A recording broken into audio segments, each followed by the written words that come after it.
We do talk a lot about the Jewish involvement in the subversion of America. There's this really weird secretive group. It's called the Opus Dei. This is like who J.D. Vance is. J.D. Vance was converted by Opus Dei. It's this like secret sect within the Catholic Church that functions all over the world. They collaborate with Chabad, and now they are planning a conference on how to combat anti-Semitism. It's sponsored by this group called the Philos Project. What are they Philos for? Philo-Semites. You've got Catholics and anti-Semitism facing the past, shaping the future. The program includes, how to respond to rising rates of, quote, Catholic anti-Semitism. Trent Horn. Using Trent Horn from Catholic Answers and Jonathan Silver from the Tikva Fund. The reason why this is so important is because the Opus Dei has control over the Supreme Court. The conservative justices on the Supreme Court are affiliated with this Opus Dei group. And so you've got the Heritage Foundation, which also released this document called the Esther Project, Combating Anti-Semitism in America. This group, Opus Dei, was receiving funds from the CIA as early as 1971. Here's this article from Chabad.org. Lone rabbis from 23 countries meet in Girona, Spain. They were meeting with this Opus Dei leader. What year did the CIA funding start? The CIA funding for Opus Dei, from what we understand from this book, Operation Gladio by Paul Williams, 1971. Novus Ordo would be what, like 1969?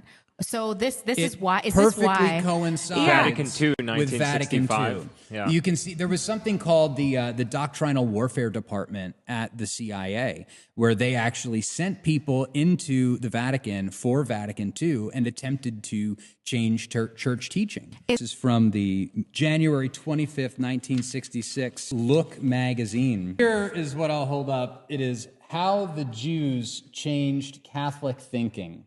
And it's this article about how these certain organizations, like the American Jewish Committee, who recently released this document on anti-Semitism, the American Jewish Committee with the United States Congregation of Catholic Bishops, translating hate.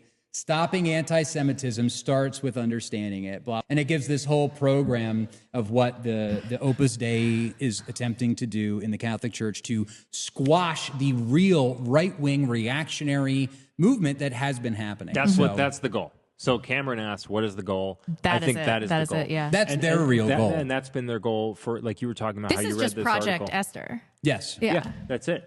Like I was reading that same article, I think at the same party, look into who was behind Vatican II and changing the Catholic Church. Primarily, one of the main changes was making sure that no one ever says that the Jews killed Jesus anymore. Like that was one of the main things, right? So it's just like with these multiracial, working class, populist types in Conservative Inc. or Con Inc. as we once called it. Their role is to just make sure that we stay on this roped off path as we're walking through this. Absolutely, right? And making as we're sure walking through the Capitol building, you want to stay between the velvet ropes.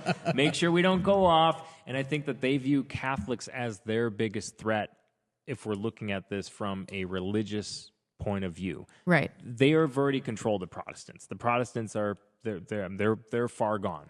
The Catholics are the ones that they fear the most. You remember a few years ago when there were all those FBI plants in traditional Catholic churches in the United States. That is why. Here. It was here. There was an FBI agent that went to my parents' church back in Pennsylvania.